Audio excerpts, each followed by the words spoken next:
Projeto Série 64 mais 60, Vozes da Resistência. De Amaury Monteiro, apresentado por Alexandre Santos, entrevistas com os atores políticos e culturais que combateram o regime militar no Brasil. Precisa ficar sabendo de uma vez por todas que eles sempre vão apelar para a violência.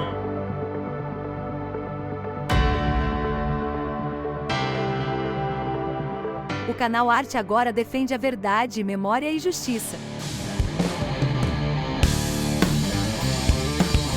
Com o objetivo de lembrar e condenar o golpe perpetrado pelas Forças Armadas em abril de 1964, nós, do canal Arte Agora, estamos levando adiante uma programação cujo objetivo é não apenas honrar a memória daqueles que tombaram na luta contra a opressão e tiveram a juventude roubada pelas baionetas, mas também o objetivo de alertar aos golpistas e subservientes aos interesses imperialistas que estão sempre de olho no nosso país, que a sociedade brasileira não aceita crimes nem criminosos contra a democracia e contra a humanidade.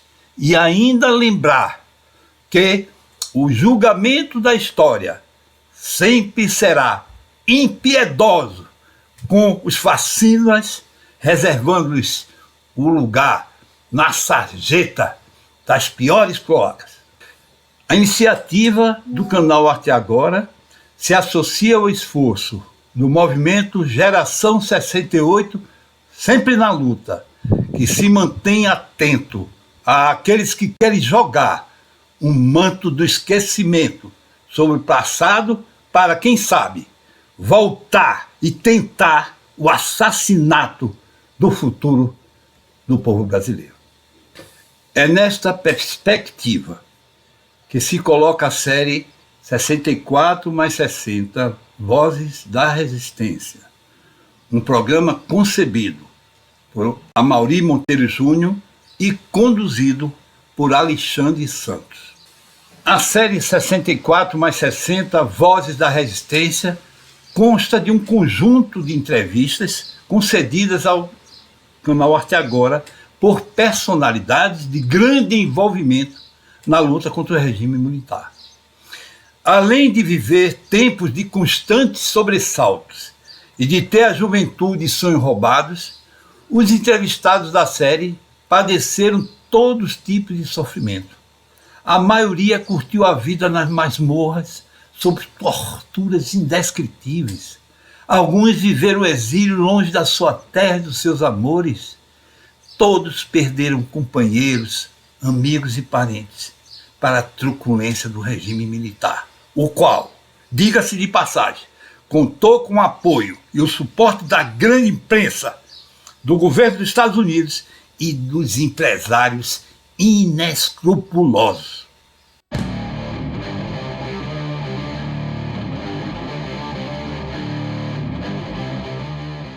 Nós estamos dando sequência a mais um episódio da série 64 mais 60, Vozes da Resistência.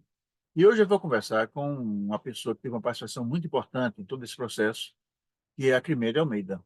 Crimeia de Almeida, ela é enfermeira, ela participou da guerrilha no Araguaia, ela foi presa, foi torturada, teve um problema enorme, porque em momento algum o regime militar e o governo brasileiro jamais reconheceram a existência daquela movimentação armada no Araguaia, mas o fato é que ela tem tido um esforço enorme para que haja o reconhecimento, as aberturas todas, e nós vamos conversar. Ela já está na nossa antessala digital e nós vamos começar a conversar com ela agora. Crimeia de Almeida é uma personalidade muito importante na resistência ao golpe militar.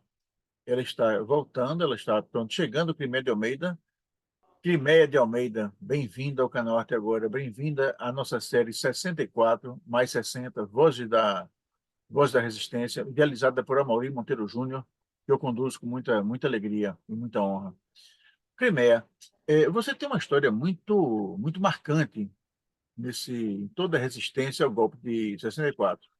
E eu queria que você contasse para a gente primeiro, como é que você chegou à resistência? Como é que você ingressou à resistência ao golpe? Olha, Alexandre, eu atuava no movimento secundarista, atuava na minha cidadezinha, antes do golpe. E, como eu morava em Minas, Belo Horizonte, Contagem, eu morava em Contagem, Belo Horizonte, era muito reacionária, então tinha um movimento muito forte contra a reforma agrária.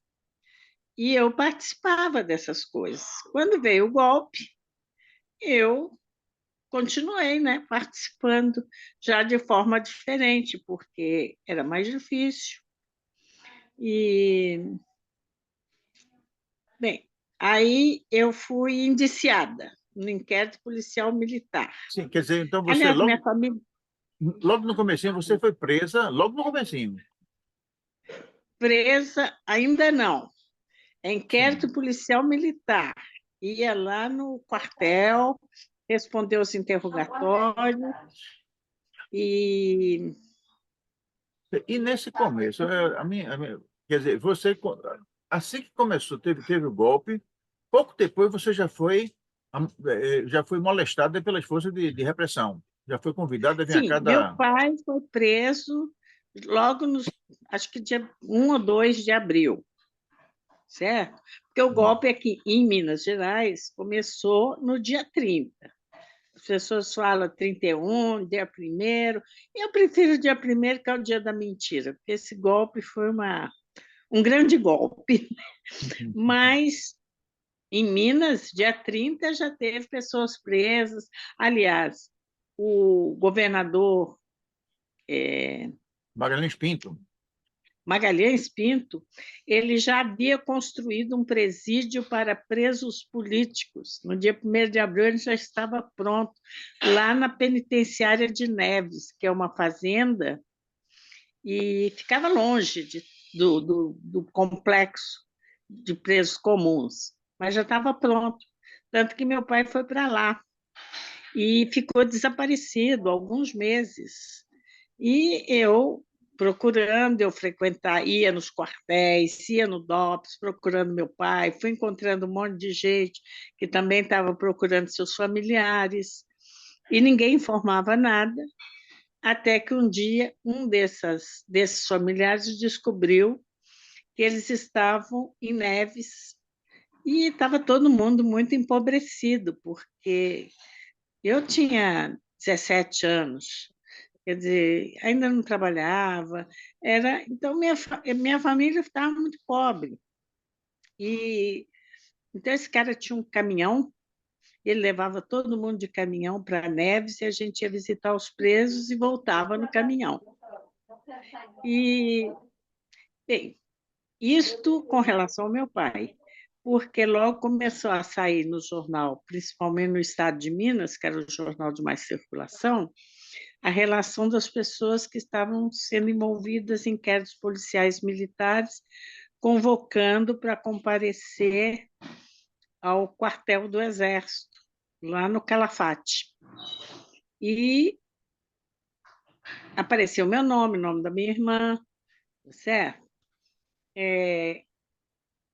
Só o meu cunhado não foi porque o nome dele estava errado. Então ele falou assim, eu não tenho obrigação de ir, né? Mas a gente foi lá depor. Às vezes a gente passava um dia, uma noite, não preso na cela, mas preso no quartel.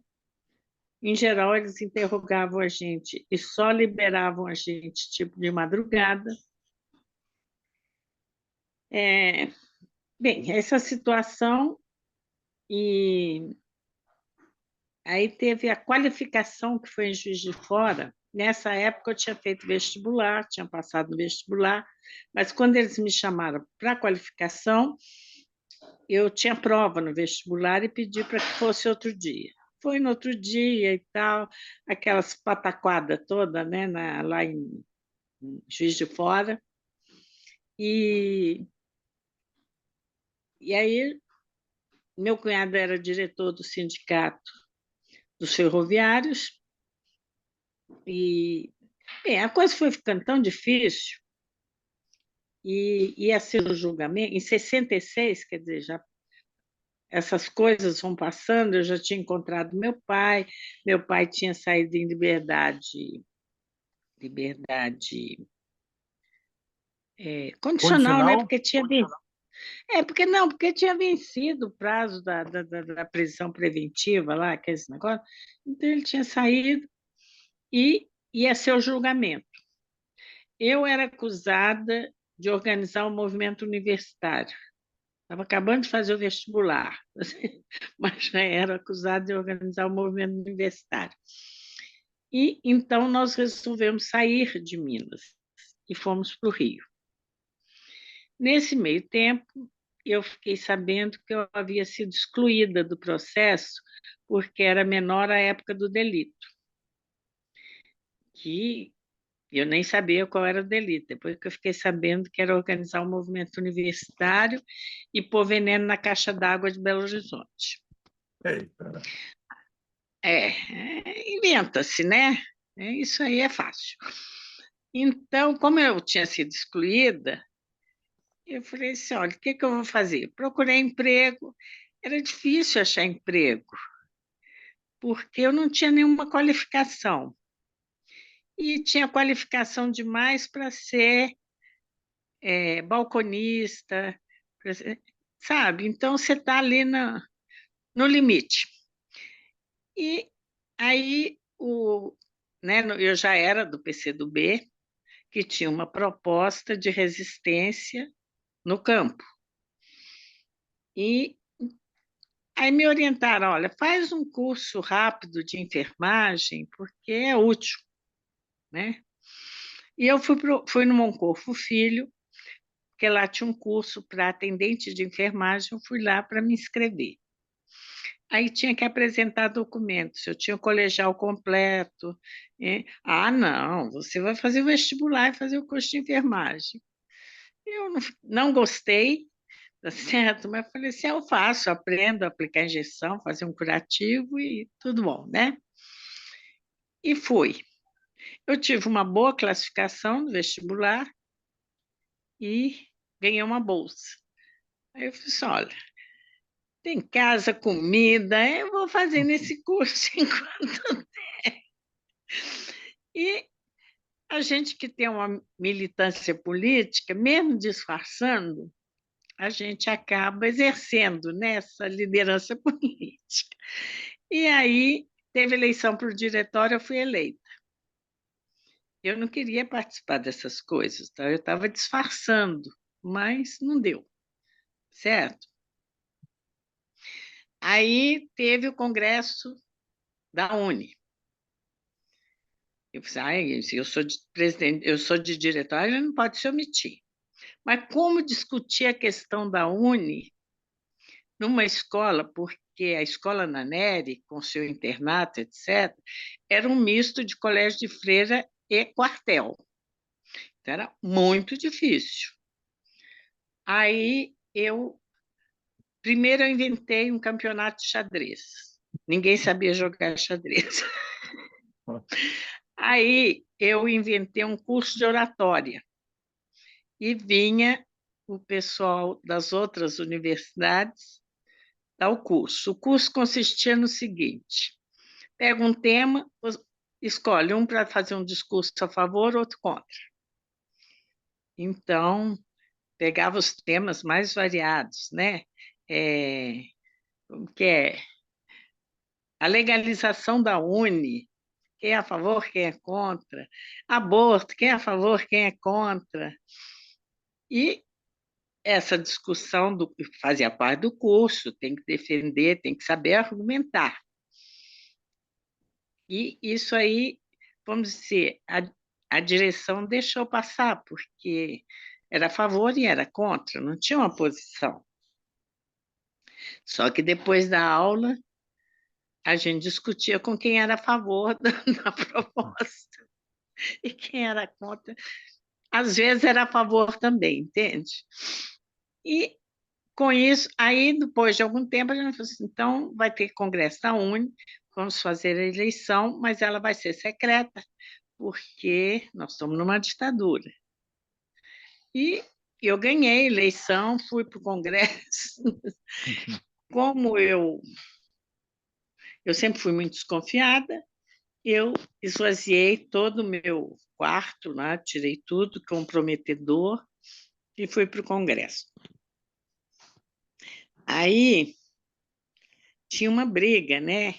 Travassos e Zé Dirceu, era uma briga ali de lideranças, né? E então eles não queriam deixar o pessoal do Rio participar do congresso. E foi uma briga também para participar do congresso, porque eles não davam, ninguém sabia onde era, pelo menos eu não sabia onde era, e muita gente não sabia onde era, e eles impediam que a gente chegasse. Mas, enfim, eu, com as minhas artimanhas, consegui chegar.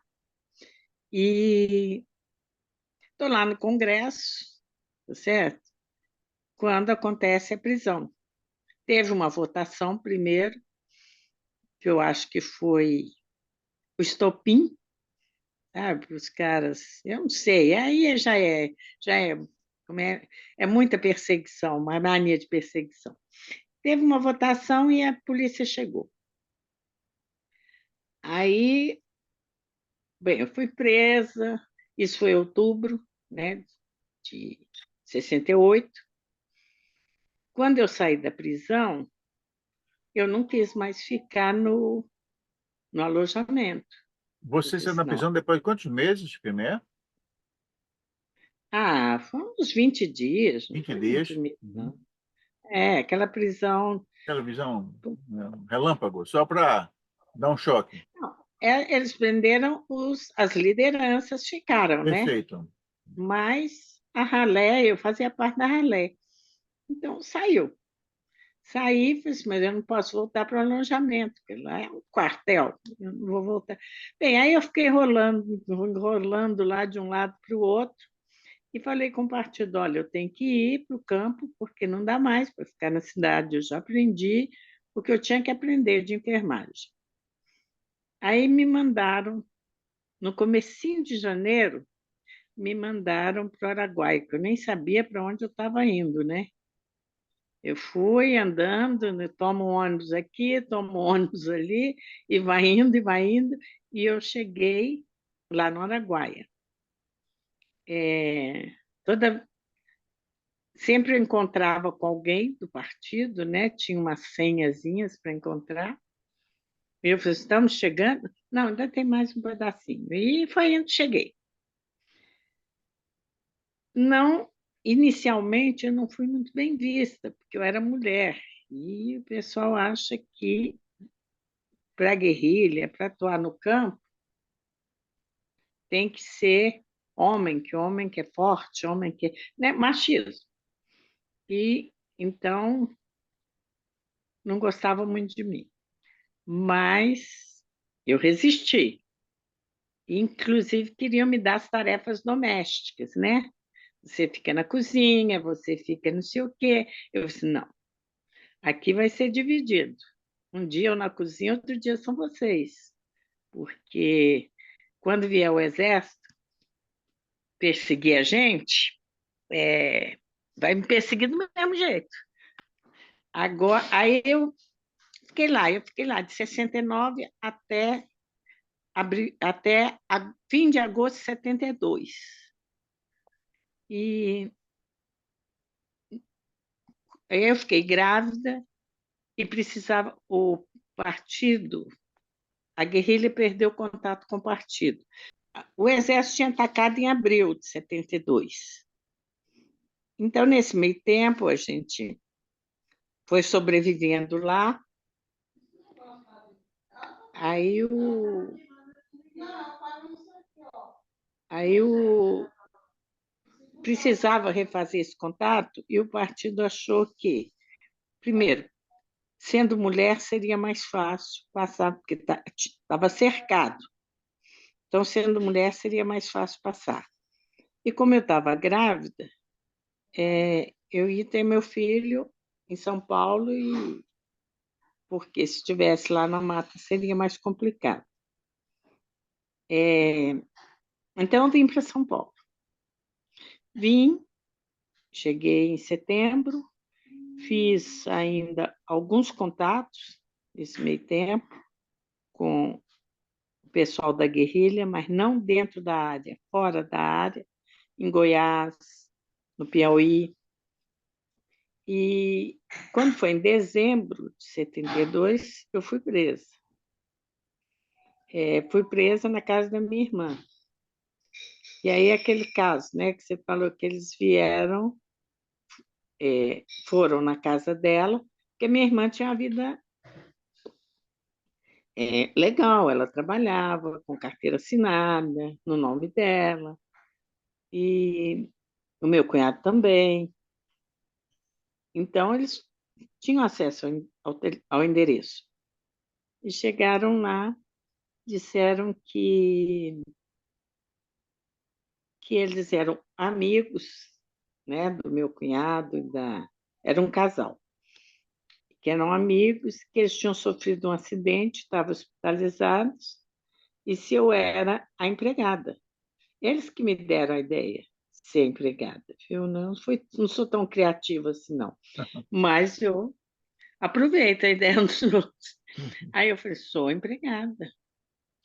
E engraçado que eu estava com um vestido. Naquela época tinha uns vestidos que era mamãe e filhinha. E eu tinha um vestido que era igual da minha sobrinha, pequenininha. Aí eu falei assim, para empregada, esse vestido não está bom. Aí eu falei assim, mas eu tenho que tomar um banho, sabe? Porque grávida, assim, a gente sua muito, eu estou com muito calor, era dezembro, né? E aí eu tomei o banho, tirei aquele vestidinho, que eu achei que não era bom aparecer com ele, e tirei o óculos. Porque eu falei assim, empregada também não tem óculos, né? Então, fui lá, fiquei como empregada, passei um tempo como empregada, e eles procurando a irmã da Melinha, né? Que era eu, que tinha sido presa em Biúna. E eles mostravam a minha foto e eu não me reconhecia. Né? Não, nunca vi essa pessoa, não sei quem é. Porque quando a gente foi presa em Ibiúna, era uma fila para fazer retrato e para fazer as impressões digitais. Então, eu estava na fila com uma companheira e a gente teve a ideia seguinte: quando chamar uma, vai a outra, quando chamar a outra, vai uma.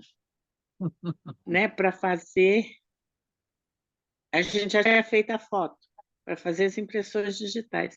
Então, não batia, minhas impressões digitais não batiam com as da Crimeia que estavam lá.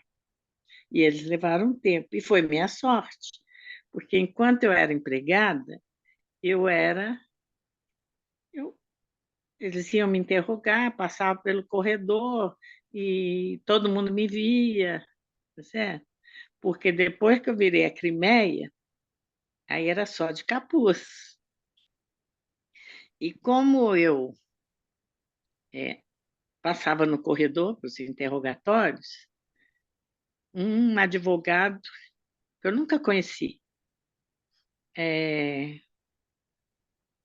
denunciou a minha prisão de mulher grávida, né? Porque eu estava no 7º mês de gravidez, 7º para o 8º, de mulher grávida, presa, e Dom Padim, bispo do interior, ele denunciou para a Anistia Internacional.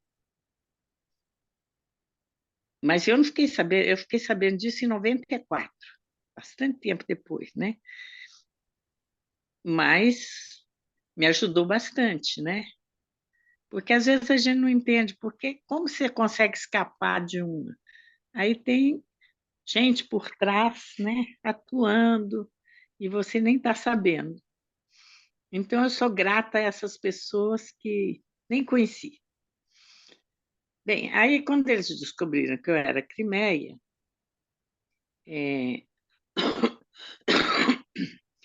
Mas, eu ó, Crimeia, mas houve algum episódio para descobrir que você era Crimeia? Ou foi a própria investigação? Houve alguma coisa assim, alguma Como é que ele chegou à conclusão que a empregada era Crimeia? Houve alguma investigação ou houve alguma, simplesmente descobriram? Olha, tinha minha foto, né? Foto 68, foto 72. Eu não tinha mudado muito, não, tá Só o óculos. certo? Só o óculos. Só não tinha óculos. Ah, isso não tinha, perdi meu óculos. Porque eles ainda vieram, olha, você esqueceu o óculos. Eu disse, eu não uso óculos, mas sim, o serviço de investigação deve funcionar, né? Faz. Eles não têm reconhecimento facial? Pô, a mesma pessoa, eu não sei. Agora, lá no, lá no Araguaia, eles prenderam tanto camponês como a pessoa que eu acho que entregou também, falou de mim, que estudava enfermagem, que não sei o quê, PPP, que estava lá. A Crimeia, que foi presa em 68, estudava enfermagem. Quer dizer, tinha coincidências, né? Uhum. E eu imagino que esse serviço de análise do Exército, mesmo sendo ruim, não seja tão ruim assim, né? Embora eles deram um alarme errado lá em Canoas, né, agora. É, Mas, é. mas deve ter alguma qualidade. Aí bem, quando eles descobriram que eu era Crimeia, aí o tratamento piorou bastante, que já não era bom, certo? Porque aí eles queriam saber da guerrilha. E aí tem as disputas entre os milicos, porque quem investigava a guerrilha do Araguaia era o Comando Militar do Planalto, em Brasília. E o USTRA, aqui em São Paulo, queria informações. Então, ele interrogava. Teve dia de eu ficar 36 horas, 36 assim, dia, noite e o outro dia, entende? Ameaças de morte, espancamento, enfim, para saber as coisas da guerrilha. E você estava grávida nesse E tempo? estava grave. Mas mesmo assim, não, vamos dizer, teve um médico do Exército que disse que não podia dar choque elétrico na vagina, é, algumas recomendações médicas para torturar, tá certo? Ameaçavam de morte, me punham no carro do meu cunhado e diziam: você vai morrer na Serra das Araras, mas, não é certo? Enfim, várias ameaças e, e espancamentos. Bem, eu fiquei lá, mas eles tinham que me mandar para Brasília, porque era Brasília que investigava a questão do Araguaia, né? Aí eu fui para Brasília, foram não sei quantos militares que me levaram, inclusive o Ustra, mas era um avião de paraquedista cheio, e eu e mais dois presos. É, Depois que eu entendi, e o avião ficava rodando, rodando, não descia nunca, porque eles recebem por hora de voo, né? Então precisava ir todos entrar no avião e ficar rodando para chegar em Brasília. É, Aí em Brasília continuou os interrogatórios e o Ustra fez um relatório que no começo eu disse que não sabia ler nem escrever, né? E fiz eles lerem para mim o relatório que eles tinham feito, quando eu era empregada doméstica. E assinei com o dedão. Depois eles queriam lá um relatório, que eu desse depoimento, e eu ficava enrolando, não falava, etc. Aí o Ustra falou assim, não, eu vou fazer um relato. E o general lá em Brasília vai te ficar com raiva do relato. Então ele fez, disse que eu era amante do Joaquim Silvério dos Reis. Você imagina assim, a imaginação deles é muito fértil, né? E coisas do gênero. Bem, aí eu fui para Brasília, teve interrogatório, teve um dia que eu fui para o Ministério do Exército, naquele tempo era Ministério do Exército. Fui encapuçada, porque depois daí eu só andava encapuçada. Fui para o Ministério do Exército e me puseram numa sala totalmente branca, cheia de luz e microfone, mas não me interrogaram, não fizeram nada. Passei um dia inteiro sem ir ao banheiro, sem beber água, sem comer. E quando foi de tarde, um oficial sem identificação, mas pelo estilão você vê que é oficial, e eu sabia que estava no quartel, no Ministério do Exército, porque apesar do capuz, eu vi as botas e as calças verdes, né? E, e antes de chegar, porque o Ministério do Exército era aquele mais perto do Ministério da Justiça, que é diferente dos outros. E antes de chegar, eu estava sendo asfixiada, porque o capuz é embebido em gasolina, então você fica muito asfixiado com aquilo. E eu falei assim, já que eu vou morrer, eu vou tirar esse capuz. E aí eu vi o Ministério da Justiça. Logo em seguida, a viatura dobrou e entrou no outro prédio. Então, e depois todo mundo com verde e bota, eu falei assim, é o Ministério do Exército, né? O que mais? Deixa eu ver. Aí eu fiquei nessa sala um dia inteiro. Quando foi no fim do dia, esse oficial falou assim, olha, não deu para te interrogar, você vai de volta lá para o PIC, que eu fiquei no pelotão de investigação criminal. E aí eu falei assim, mas eu queria beber água, queria ir no banheiro. Ah, nós estamos sem água. Bem, pobres, né? Aí eu fui para o PIC, aí disseram, você voltou muito tarde, não tem comida. Então, foi assim, um dia inteiro, a noite inteira. No outro dia, eu fui tomar o tal chá com pão, né? Mas, quer dizer, isso faz parte do tratamento que eles dão aos presos, né? E eu, grávida, eu senti bastante essa fome.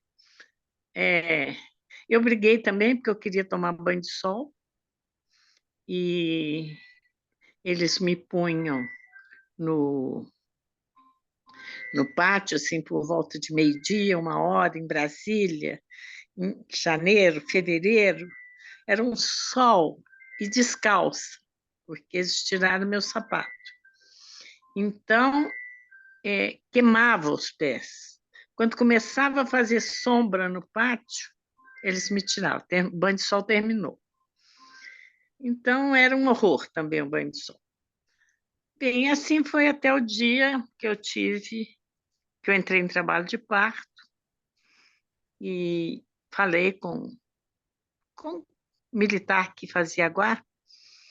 Ele falou assim, eu vou ver. Aí não aconteceu nada, sabe? Aí o meu vizinho de cela, que era um militar preso, ele falou assim, não, pode ser assim não. Você tem que gritar, dizer que está nascendo, que vai nascer, que você não aguenta mais de dor, não pode ficar quietinha, não. Aí eu comecei a gritar que estava doendo, que estava nascendo, que estava não sei o quê. E ele falou assim, você grita e aí a gente te ajuda a gritar. Mas você começa a gritar primeiro, porque senão eles vão saber que a gente se comunicou. Aí eu gritei, eles gritaram e tal, e vieram. Vieram, e olha, a bolsa rompeu, porque quando eu avisei, foi quando a bolsa rompeu. Por volta, assim, de 11 horas da noite. Eles só vieram me atender 5 e pouca da manhã, me levaram para o hospital de base, aquele onde o Tancredo começou a morrer, e lá o obstetra que me atendeu, ele falou assim, eu não sou militar, eu não tenho nada a ver com isso, mas a senhora não está em trabalho de parto. E eu vou fazer um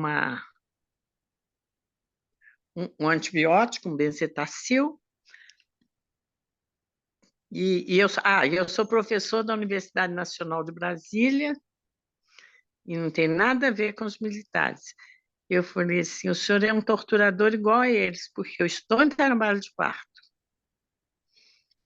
Aí, mas eu aceito a benzetacil, porque a bolsa está rota, vai ter infecção mesmo. Aí eu e tomei a benzetacil e ele ainda falou com os militares, né, que estavam comigo. Eu não quero essa mulher aqui não, porque vai me ocupar uma enfermaria, com ficar militar aqui, eu não quero ela aqui não. Vocês levam lá para a enfermaria, mas não põe na cela não, põe na enfermaria. Porque a cela, quando rompeu minha bolsa, tinha tanta barata, as baratas subiam no meu corpo, né? E ele devia saber, né? Porque ele era um torturador também, devia saber, então eu falei assim, manda para a enfermaria. Bem, aí eu fiquei na enfermaria não, na cela, porque eles levaram para a enfermaria, coisa nenhuma. E quando eu vi que não saía daquilo, eu comecei a gritar de novo. E me levaram para o hospital da guarnição, já era umas 6 horas da tarde, e veio um obstetra militar e disse que ia fazer uma medicação para eu desacelerar o trabalho de parto, porque ele não estava de plantão. E me aplicou um soro. Eu falei, eu não quero tomar soro, eu não estou precisando de médico, eu não quero tomar soro. Mas aí me amarraram na cama e fizeram o soro. Aí, quando foram, eu achei que era melhor ficar quieta. Quando saíram, eu cortei o canudinho do soro com os dentes e não tomei o soro e entrei em trabalho de parto. E assim, na minha frente tinha um soldado com uma metralhadora apontada para mim o tempo todo, né? Aí eu entrei em trabalho de parto, já em trabalho expulsivo de parto e pedi a esse cara da metralhadora para chamar a enfermagem. E aí o médico veio, acabou vindo e tal, brigou comigo, disse que eu tinha tirado o soro, que se eu tivesse tomando o soro não teria acontecido aquilo, e não sei o quê, e foi me torturar na sala de parto, né? Porque ele fez a episiotomia, que é aquele cortezinho que eles fazem lateral no períneo, e depois a sutura sem anestesia.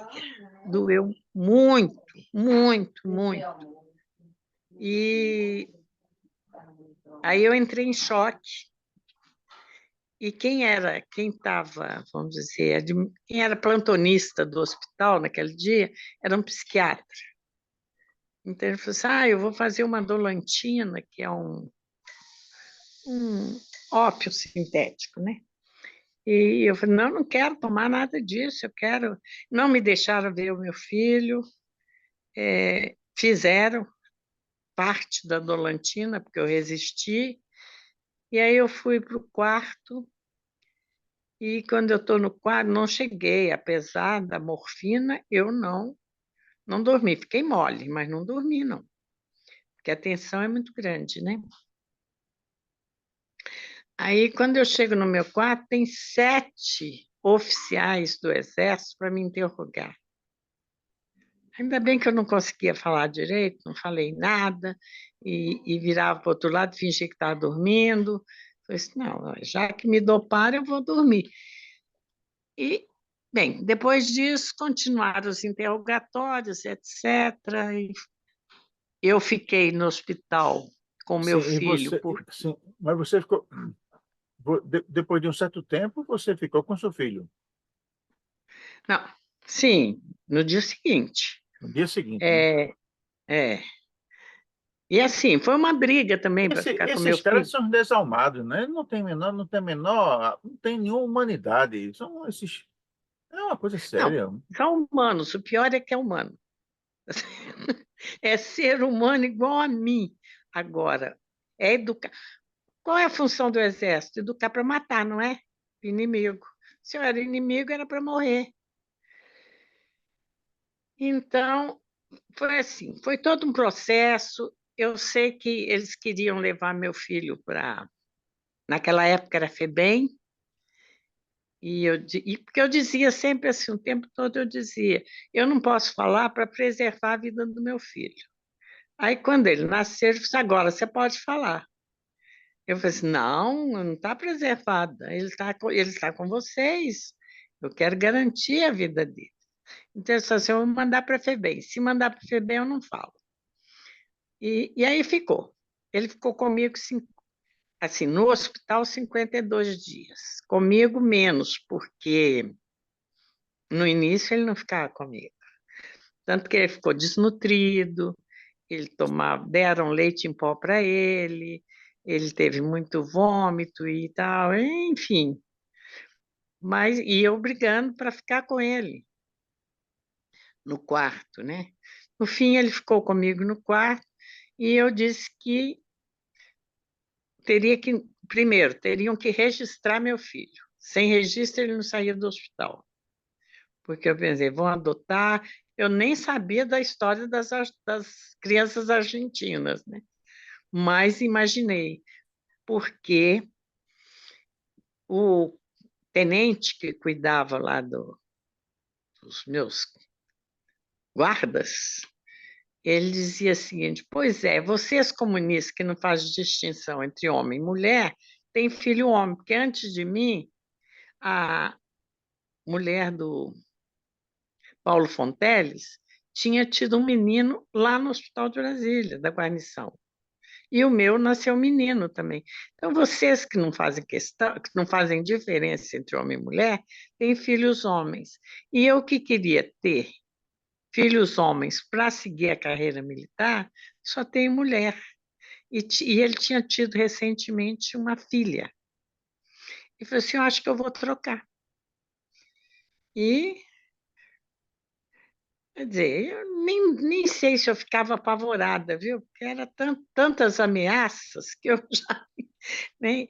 Mas então eu falei, só saem daqui se for registrado. Sem registro não sai. E tem que ser entregue à minha família. Eles escolheram uma tia minha e ela veio, né, de Belo Horizonte, registrou a criança e levou. Aí eu voltei para o PIC, voltaram os interrogatórios, todas as maldades que eles gostam de fazer, né? Tipo, tinha o que eles chamavam de sessão de cinema, que eles mostravam as fotos dos guerrilheiros mortos e ficava assim, um projetando os slides e outro na minha frente olhando a reação que eu fazia. Mas eu sou míope, sem óculos, então eu não via direito, a reação era a mesma, acho que sempre, viu? Não deu para muita diferença. Bem, aí eu fiquei um dia, o general Bandeira falou assim, olha, eu estou... Primeiro ele me ofereceu emprego. Eu disse, não quero emprego. Eu não vim aqui procurar emprego. Aí ele disse que ia me soltar porque ele estava com muita pena, eu tinha um filho e não sei o quê. Opa, e mandou 3 militares num Fusquinha e eu, que iam me levar para Belo Horizonte, para casa dessa minha tia. Eu achei que eles iam me matar em algum canto, né? Mas, se arrastada, levada, aí eu fui, tá certo? Um dos militares queria que eu vestisse roupa da irmã dele, porque eu estava muito mal vestida, porque eu estava vestida com roupa de grávida, né? E eu fiz questão, ainda pus uma calça comprida daquelas de gestante, que eu tinha que segurar, porque senão ela caía. Eu estava magrinha e ele não queria que eu andasse com aquela roupa que ia chamar muita atenção. E eu cá comigo, eu quero chamar atenção. Então, vai ser com essa roupa. E nós fomos para Belo Horizonte, chegou num determinado lugar, eles pararam para almoçar, e eu me virei de costa para eles, falei assim, não quero almoço. E aí tinha um casal almoçando numa mesa, e o rapaz estava fumando. Eu falei assim, depois você me dá a guimba, que eu queria que ele me visse, né? Uhum. E aí os caras brigaram comigo e xingaram e me deram um maço de cigarro. Eu falei assim, não quero cigarro de vocês, não preciso. Bem, eu achei que fosse morrer no caminho, mas cheguei na casa da minha tia. Eles disseram que não deixasse eu falar com ninguém, porque os comunistas queriam me matar. Aí minha tia, zelosa, não deixava eu falar com ninguém, né? E eu tinha muitos amigos em Belo Horizonte, que eu Você, tinha na morado. época, Crimea, você tinha qual idade? Eu tinha. Aí eu já estava com 26, né? 26 vinte e anos. seis anos. Aí minha tia não deixava eu falar com os meus colegas de escola, com os meus amigos. E aí eu consegui falar com um amigo meu e ainda falei assim: olha, venha como se você não soubesse de nada, você quer saber notícia e tal. E, e aí ele falou e tal, que queria saber notícia. E como ele era filho de delegado, minha tia achou que era pessoa de confiança, né? E deixou, falou assim, não, a Crimeia está aqui e tal. Enfim, aí eu fui conseguindo reatar os meus contatos.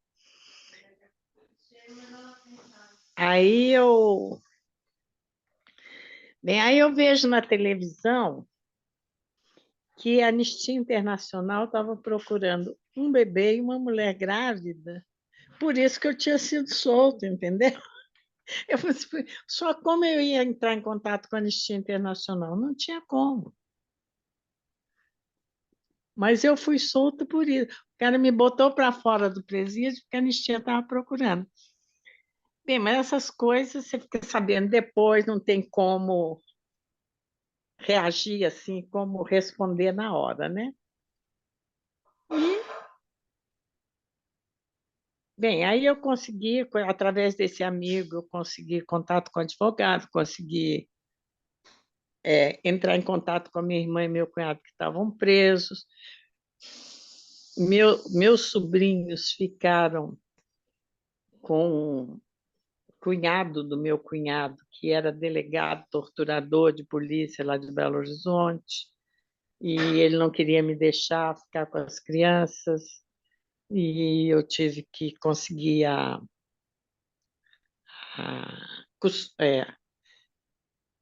que o advogado pedisse ao juiz para eu ficar com a custódia das crianças.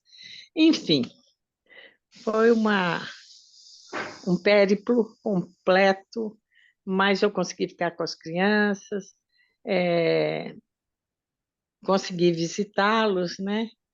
Porque esse delegado disse que meu cunhado tinha morrido, aí eu fiquei muito apavorada, falei assim, nossa, criança tem que ver o pai morto, né? Porque senão vai ser mais uma coisa na cabeça. Porque ele tinha dito para as crianças que os pais tinham abandonado elas. Enfim, essas coisas. Aí, bem, aí eu volto para a vida legal, mas não muito legal, né? Porque eu era seguida, mas fui trabalhar, certo? Mas sempre sendo seguida, e foi Isso quando eu. em que ano? Em que ano? 73, fim de 73 73, que eu, ainda, certo. Comum, é, certo. eu fui trabalhar e fui. Quando eu pedi meu habeas data, que a Constituição de 88 garantiu o habeas data, eu vi que é, quando eu consegui foi em 2001, que até 2001 eles me seguiam, certo? Ou seja, depois da anistia, eu não fui anistiada, eu não fui presa, eu fui sequestrada o tempo todo. E aí eu fiquei... Bem, nesse meio tempo, eu passei a buscar os desaparecidos, os presos políticos, tentar encontrar e dar informação, né? Você passa por um presídio, quem que você viu? Eu praticamente não vi ninguém.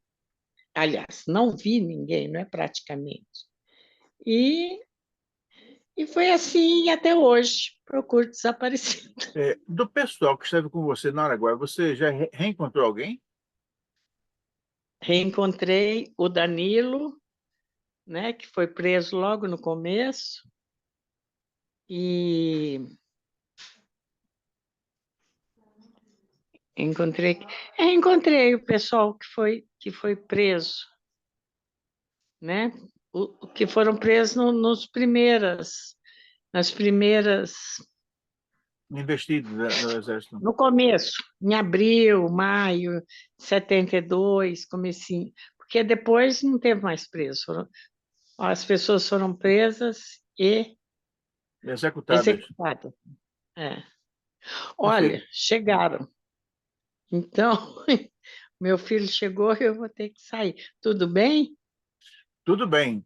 Bom, de qualquer forma, essa nossa conversa foi muito elucidativa, muito, muito, muito. E depois eu converso com você, a gente continua essa conversa depois, tá certo? Muito obrigado, Quimé. E, por Tá, favor, sempre liga. depois avisa É, para a Janaína que eu vou ligar para ela também, tá certo? Muito obrigado, um beijo tá, para você. Permite, pessoal, meus cumprimentos e as minhas felicitações por ter uma mãe tão forte como você, tá certo? é? É. Até logo, Então, moça. tchau. Um beijo para você. Até logo. Tchau, tchau. Tchau.